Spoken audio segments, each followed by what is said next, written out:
you think you could have either of you done it if you were on your own?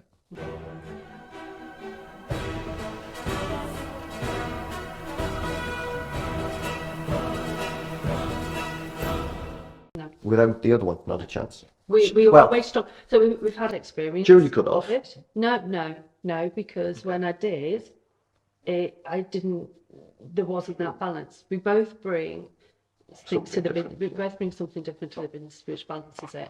And although I think what you said is, if it was just you, it would fail, and it probably would because you don't do the background. If it was just me, it would have failed within weeks. It would have failed. I'd have had. Are you a big picture person and that's strange Yeah. because big picture, but normally, and doesn't like the micro small picture, but then you said you're a perfectionist. So Have you got are you bipolar or something? well, I say that nicely. it's been said. It's been said a million times. Bipolar, but Or Yeah. a little bit of ADHD?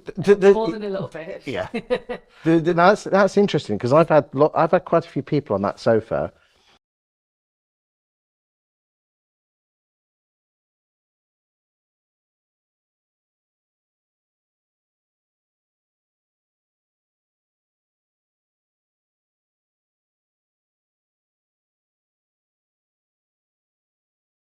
I'm not.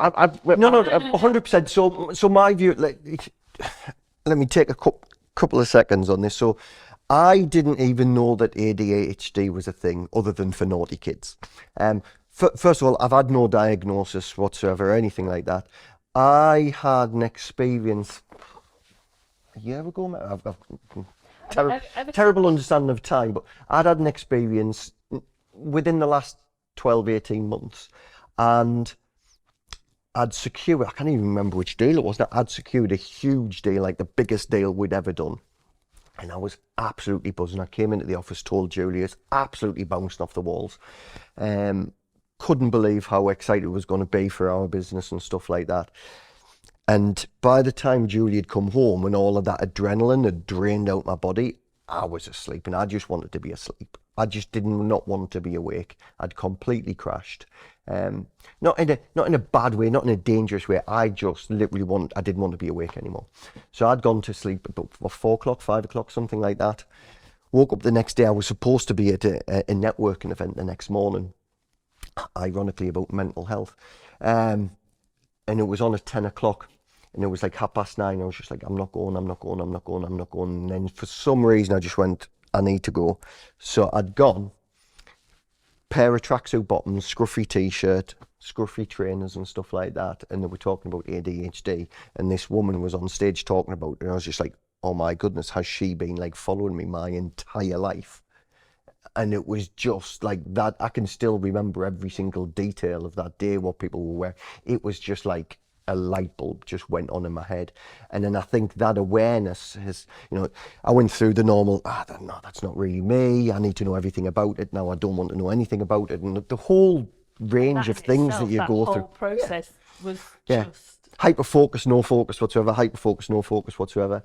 But it's given me a bit of an awareness, the kind of condition it is, it still affects you, but kind of, I guess I'm able to sometimes jump out of my head and Have a helicopter view. yeah, sit down watching me and kind of saying, yes, I know I'm going through this, and you can't stop yourself going through those emotions, but at the same time, I'm sitting out there going, it's not real and it's not going to last. But it's self-awareness is such a superpower. It is, and I've really struggled for self-awareness for so long, and I've been really harsh on myself, but in this last 12, 18 months, once I accepted it, It's made a massive it is a difference. superpower. And for me, the biggest stigma in mental health is the mental bit. It's not mental health, it's just health. It's a real frustration of me. If I'd been in a car accident and I'd hit my head and there was, brain damage and I couldn't concentrate and I couldn't focus because of a car accident, everybody would bend over backwards to help you and stuff because it's something tangible, it's something you can see, something you can understand. When it's just, well, that's the way that my brain works, that's the way that the synapses connect together, people are just like, well, I don't understand that, so it can't be the same. It's exactly the same.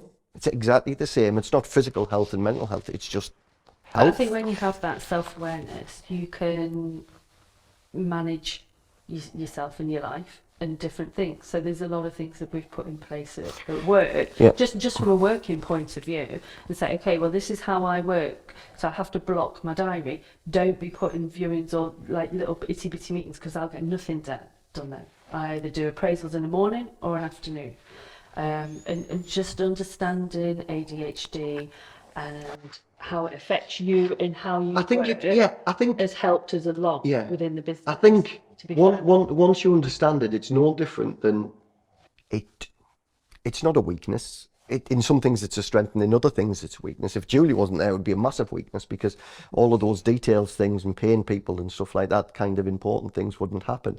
But I think once you were aware of it, it's just like any shortfall. Some people are good at speaking to people, others aren't. And you build your team and you build your business around that. So if your detail and your follow-up and stuff like that, my follow-up is terrible. The amount of business that I've probably lost by winning the instruction in the actual instruction and then not following it up. You know, I could have probably retired 2 years ago, but then you build a team around that and say, well, if that's not my strength, let's build a team that builds on that. Do the team recognise these strengths? Yes, the team know. The team know, and they know how Chris works and they know how I work. And I think sometimes, you can spend too much time trying to make people's weaknesses better, or say, trying to create sort of a level playing field, where really we've kind of changed our perspective and say, right, this is something that you're really good at. Let's push that. We'll get somebody else to deal with the weaknesses. That'll be somebody else's strengths. So we've got a member of staff who's very, very good at the follow-up. So when Chris does an appraisal, she does all the follow-up now. So literally, if I do the appraisal, I'll go back, I'll write up the appraisal, I'll either send it on to her so that she can forward on and introduce herself, or I will send it on to the client and say, here's the appraisal. I've copied in Sarah, so she can follow up and answer any questions. So it's kind of closing off those gaps. I think it's important to do that, but at the same time, I think it's important not to draw too much attention to it and make it this big thing, because then it maintains that stigma.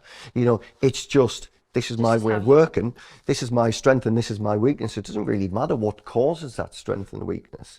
But when I was at Barclays, we instituted a program which was based on people's strengths.